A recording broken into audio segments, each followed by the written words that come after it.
Hi, my name is Nayan Mansina and I'm the Technical Account Manager for Partners and ISVs at Acumatica. In this video, we will see how to create a simple processing screen using Acumatica XRP platform. Processing screens are special screens that allow end users to carry out specific operations on multiple records at once. Processing screens also provide built-in functionality to schedule these operations to run at specific time. The processing screen we are going to create will allow users to create Acumatica ERP inventory items for the movies. In a separate video, I will show how to merge your framework application with Acumatica ERP to leverage ERP functionality.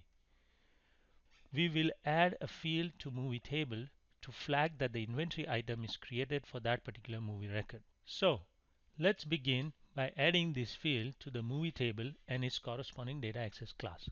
We will also add an unbound data field. We will call it selected, which is required for processing screen to allow users to select records in the grid. Now that we have the field created in the table, let's add it to the data access class. So we'll add it to the movie data access class. We'll add it just under here, video format field. So you see that I just created a boolean field called as inventory created, and we'll add the selected field that is needed by the processing screen. We'll add it here at the top. Let's save this. Now we'll create a new business logic container class called movie inventory process and then create our processing page.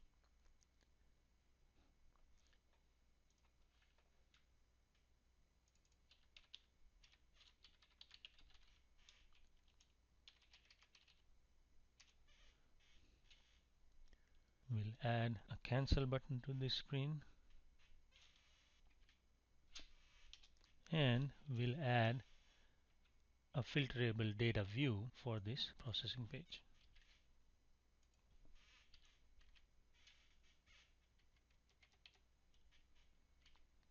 Next, we'll create constructor and we'll set up a processing delegate which carries out the desired action onto the selected rows.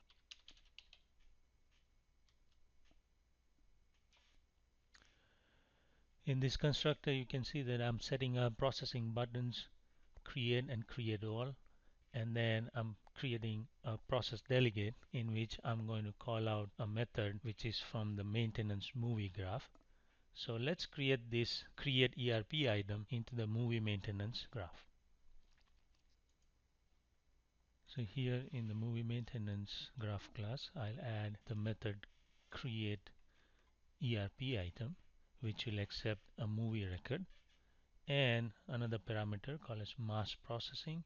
This will be used in this method to check whether this method was called from the processing screen. You can see that I'm checking here at the beginning. I'm calling out px processing set current item to that movie record. I'm also setting up the current graph, that is the movie maintenance graph, to the current movie that is passed as part of the create ERP item method. And here you can see that I'm making use of the inventory item maintenance graph object, which is an ERP graph object, to create the inventory item. Here you can see that I'm calling out the save button using actions.presssave, which actually creates the inventory item into the system. One other thing to note here is I'm also making use of this px transaction scope here, because what I want is I want to create my inventory item, and upon successful creation of the inventory item, I want to mark my movie record with the flag inventory created is equal to true. So I want to make sure that this becomes a part of a single transaction. The rest is, so that's pretty much what this create ERP item looks like. We will also add a button on this movie maintenance graph class now. so that users can manually also create the inventory item for the given movie. So I'll put up that button code here, and now we'll save and recompile, and it compiled successfully. So we'll go ahead and add a processing page, AXPX page, where we'll wire up that page with this graph class. For the processing page, we are going to make use of the list view template. We'll call this screen as MR501000.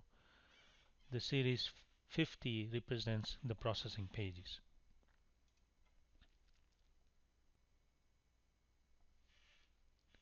So we'll switch to the design mode,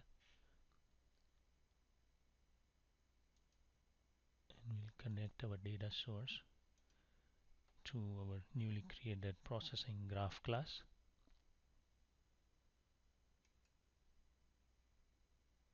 And then we'll set the primary view.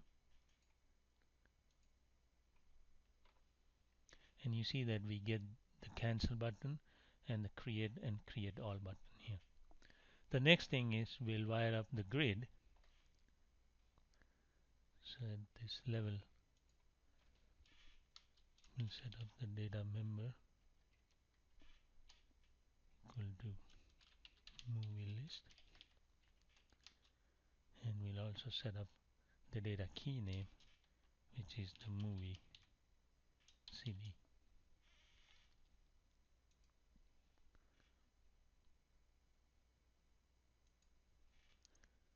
And then we'll add the columns.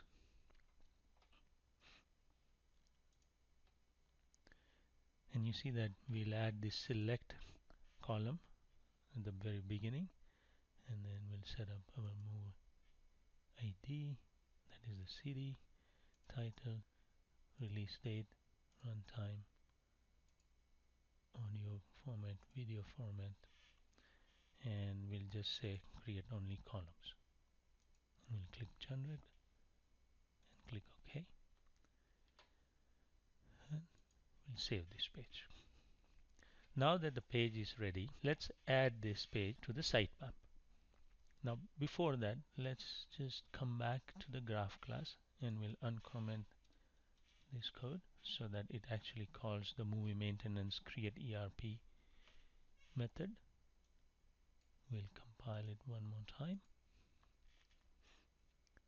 and then we'll go and add the sitemap entry. So go to system, customizations, and sitemap, and we'll add it here to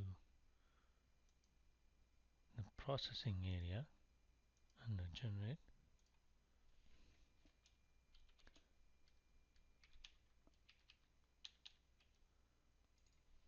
and we'll call this as create movie items.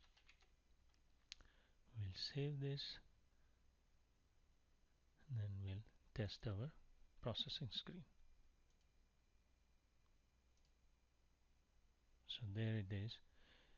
You see it has this create all buttons, it has this cancel button, and it's displaying all the movies that are created in the system. And here is the select checkbox, so you can select which movies you want to create the items, and then you can say create, or you can say create all. So in that case, all the items will be, all the movie records will be selected, and items, inventory items, will be created.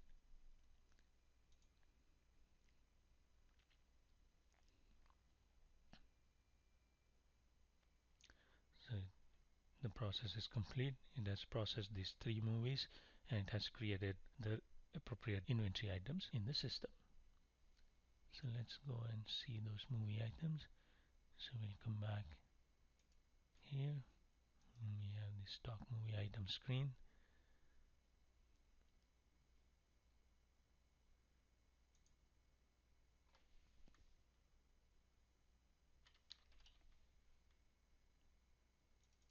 And there it has created this inventory item using our processing screen.